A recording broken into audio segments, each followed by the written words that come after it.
Siya guys, mayroon tayo gagawin dito na Euro motor. So ang problema mga kabuk na itong Euro, yung putol sa may bandang sigunya, may kabitan ng magneto. Ayan. So ang gagawin natin mga kabuk, hindi na i-overhaul natin, gagawin natin, dudugtungan na natin yan yung kanyang kabitan ng magneto, yung tornilyuhan.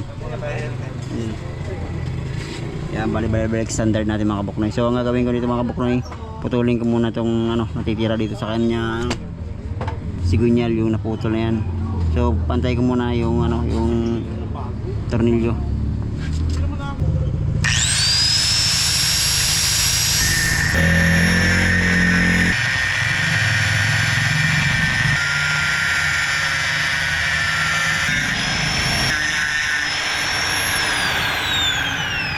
Siya guys, naputol ko na yung tira dun sa kanyang sigunyal na tornilyo. So butasan natin ng 9mm. Yan guys, butasan natin 316 yung sigunyal bago natin butasan ng 9mm.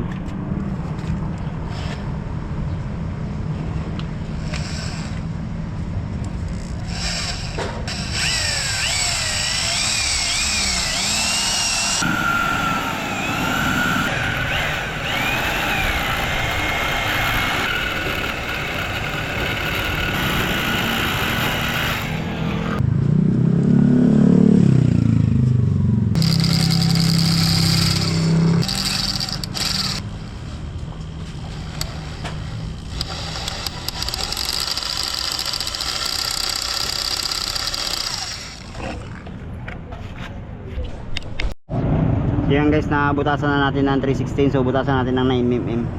Ayun, so lalagyan ng thread natin 10mm.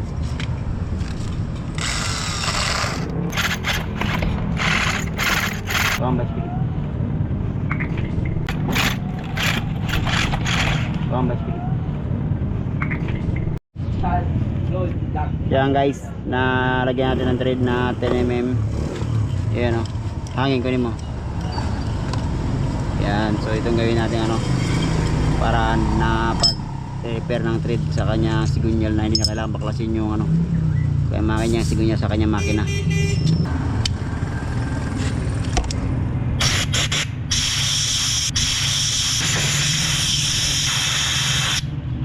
Yan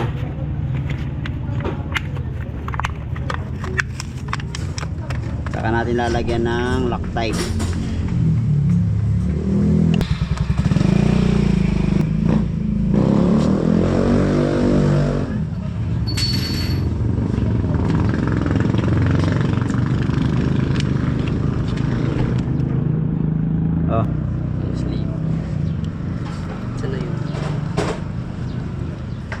Yun o.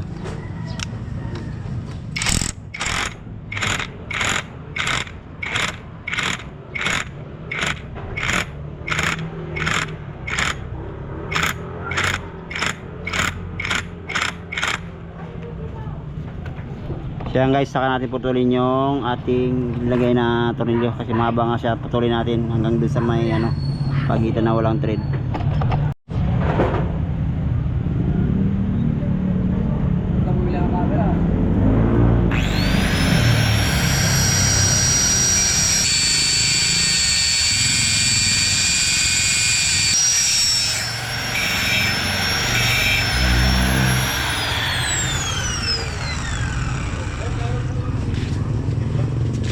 On to? Shoutout kaya. Tutok mo sa mukha mo. Wala pa.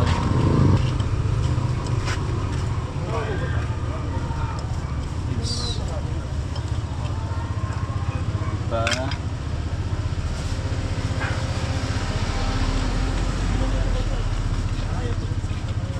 Yari 600 niya. Yung iba pin. Hindi alam, repair lang. Yan guys, ito na yung ginawa nating repair sa may bandang sigunyal yun. So makabit na yung magneto nito. Bali sila na magkakabit niya ng stator, mga magneto, sila na rin ang may-ari at saka yung mekaniko. Bali naputol na pala ng mekaniko mga buknay. Na. Panis sila na rebalik standard.